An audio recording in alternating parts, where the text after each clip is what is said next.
Yes! Man, I love these guys.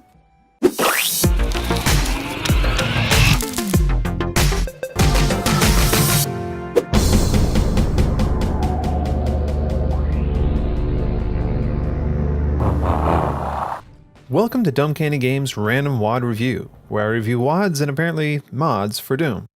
Today it's time to look at Episode 2 of Wolfendoom, Blade of Agony, Shadows of the Reich.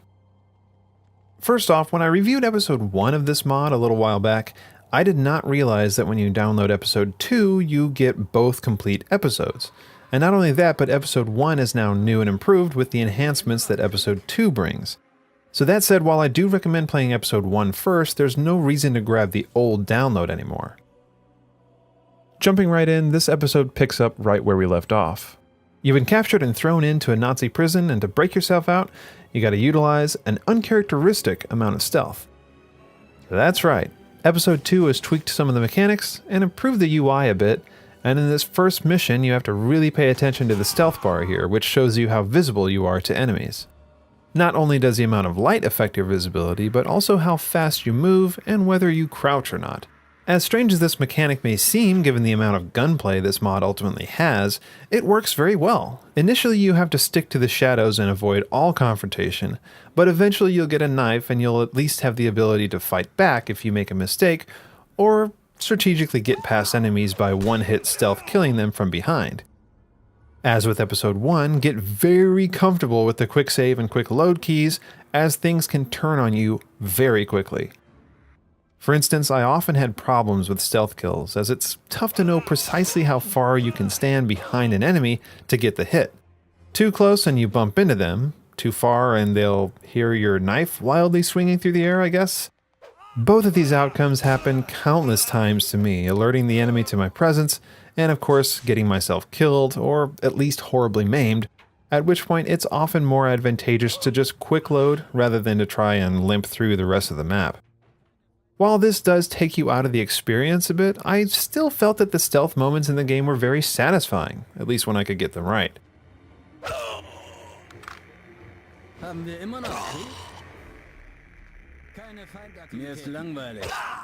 Episode 2 is similar in its design and narrative structure to Episode 1. Doom has always been about mechanics for me, not story. That said, I've never been interested in the narrative of any Doom mod I've come across, but this one actually did hook me and even surprised me with the inclusion of a twist in the form of a double agent embedded in your team. I was shocked to actually find myself invested in the character sprites of a Doom mod. As with Episode 1, you'll revisit HQ after most missions, though there are a few maps that won't give you that respite due to the nature of the story. Mechanically, there are some improvements and changes here that also affect Episode 1. I've already mentioned the stealth bar, but besides that, the enemies will occasionally drop to the ground after taking damage and go into a sort of last stand mode where they'll take slow potshots at you with their pistols. Since they appear to go down before this happens, it's super sneaky. It definitely enhances the danger, but you know, they're clinically dead at this point, so pop one more on them and go on your way. I should mention the inclusion of a friendly character on one mission who helps you take out enemies. It's a bit of a joke really, and he'll almost never handle something properly before you get to it. But on the plus side, depending on your point of view, he can't die, so you don't have to worry about failing the mission because of this. On the negative side, however, he is constantly getting in the way, blocking your ability to back up out of rough situations. This seems like a simple fix for the developers, just let the player clip through friendlies. On the point of the characters, the sprites have been significantly improved, especially in HQ, where you'll notice much higher resolution friendlies. The maps are as cleverly constructed as the first episode, with plenty of secrets and lots of non-linear paths to pick from, which I should say is Blade of Agony's double-edged sword. Even the more straightforward levels provide the illusion of non-linearity, and there are other levels like Mission 3 that are practically open world. It should be stated, however, that these are absolutely enormous levels. Where each mission might have taken me 30 to 45 minutes in the first episode, the missions here take me 45 minutes to upwards of an hour and a half.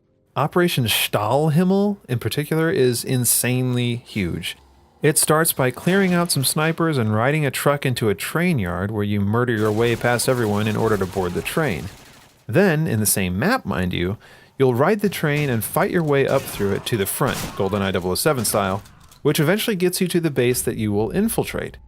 Which is when the mission actually gets started, as over the next hour or more you'll explore an enormous labyrinth, setting C4 charges on 10 vital locations. A mission objective I completely forgot about because I'd been distracted with a 20-minute stage between that and the initial mission briefing. So, lesson learned, it's critical to pay attention to not only the mission briefing, but everything your captain and other characters might tell you during the mission. For instance, your compass inventory item will point towards the C4 locations. That would have been helpful to know before I started.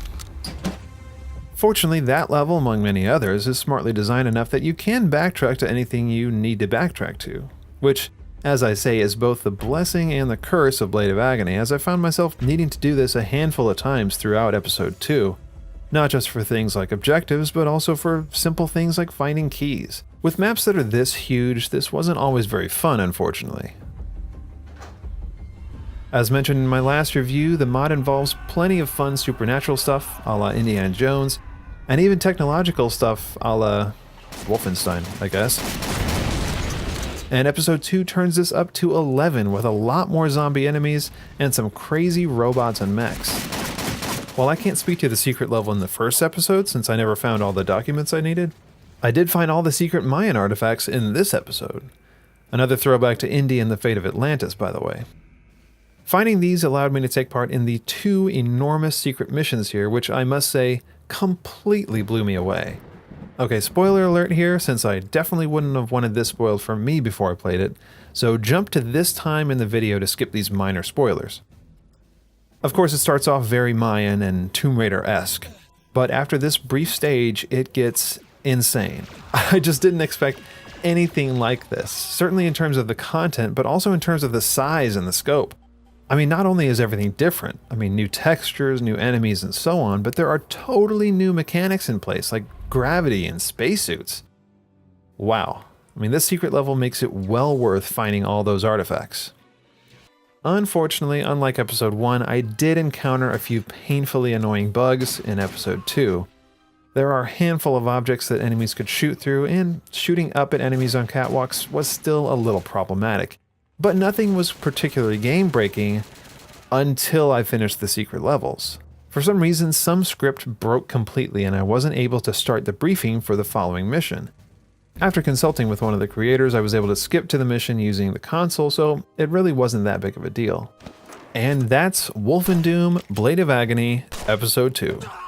Despite its occasional frustrations, I wouldn't hesitate to recommend it, especially for anyone with a soft spot in their hearts for this era of gaming.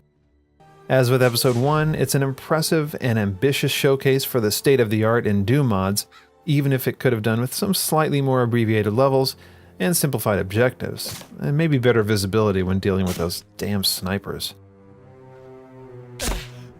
And thanks as always for watching Dome Candy Games, Random Wad Review, because video games are like candy for your dome.